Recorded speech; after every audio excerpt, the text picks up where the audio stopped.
What is going on, everybody? My name is Keenan Costain, and welcome back to another episode of Hornets Recaps. And on today's episode, we'll be discussing the Charlotte Hornets losing to the Phoenix Suns 111 to 99. And without further ado, let's go over the box score and stats throughout this game. Alright, so taking a look at the leading scores for the Phoenix Suns in this game that took place on Sunday. Devin Booker leading the way with 30 points, 3 rebounds, 10 assists, 7 for 18 from the field, 1 for 6 from the 3-point line. Jalen Green with 24 points, 4 rebounds, 2 assists, 8 for 19 from the field, 4 for 6 from the 3-point line.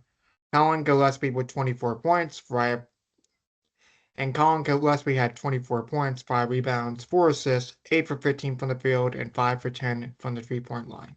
Taking a look at the notables for the Charlotte Hornets, with LaMelo Ball having 22 points, 9 for 19 from the field, with 4 for 12 from 3, along with 7 rebounds, 6 assists in this game. Miles Bridges with 16 points, 7 for 16 from the field, 1 for 6 from 3, 7 rebounds, 1 assist. Concanable had 15 points, 4 11 from the field, 2 for 8 from 3, and a 1 rebound and 4 assists in this game.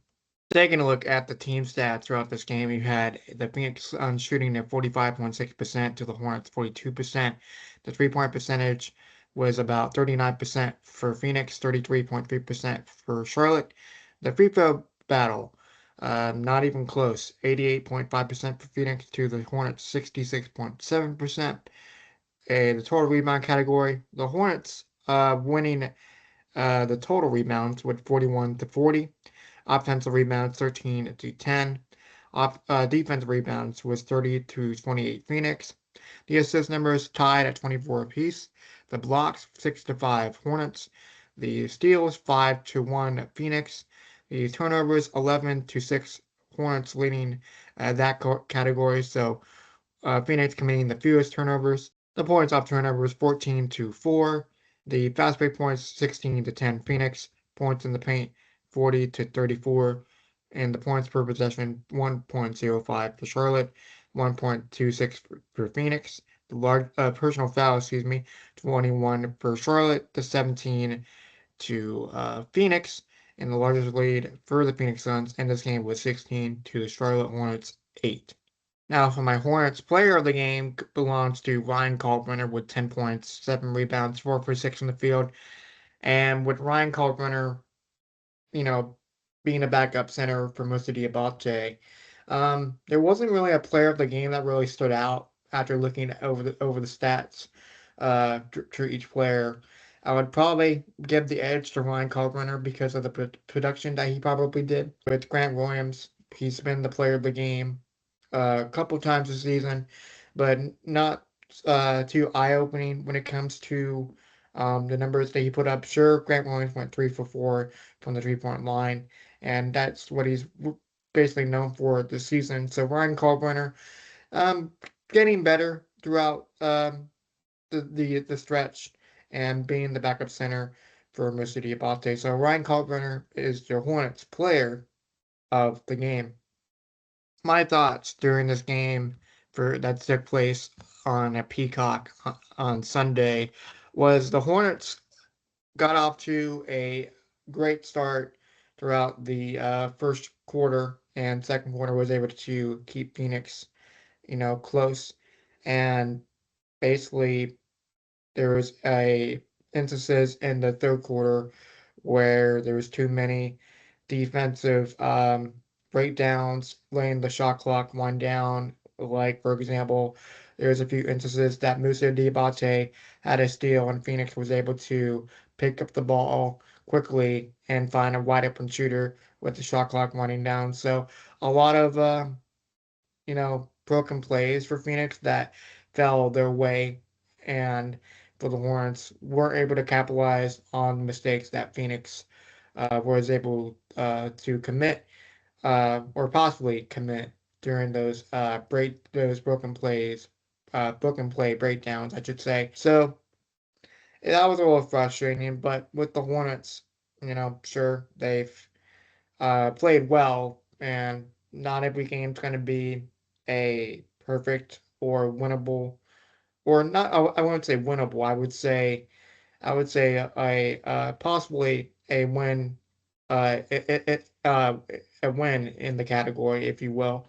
So it was just a interesting note to see, and it's just the struggle defensively, letting Phoenix getting basically whatever they want with Devin Booker. And with Devin Booker, I didn't read the stat to you. He shot 15 free throws and made all of them. So a lot of personal fouls that were made, as I read throughout the personal fouls category for Charlotte. So Devin Booker being able to putting up the numbers that he did is quite unreal. And so basically half his points came from the free throw line, and that is unacceptable defensively when guarding Devin Booker. And there's a couple players like Mark Williams and Dylan Brooks and others that were missing throughout this game and wasn't able to suit up. And it was just it was a frustrating loss, I would say, uh, in all standards.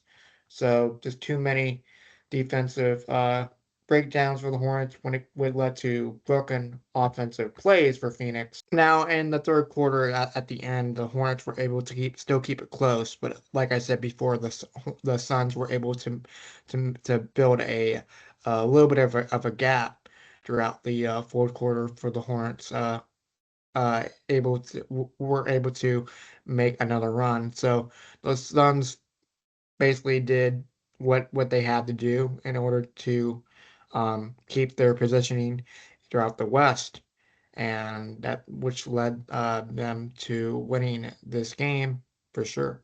Now, with this starting lineup with LaMelo Ball, Brandon Miller, Concanipple, Miles Bridges, and Bashidi Balte, they are 20-4 throughout this lineup. So they are on a roll, winning on a six-game winning streak, which the second longest winning streak they have this season. So far they're two losses in a row now, and this ends the 10-game road winning streak, which they upheld for quite some time. So this is the first time in about a month and a half now that the Hornets have lost consecutive games. So is it time to panic?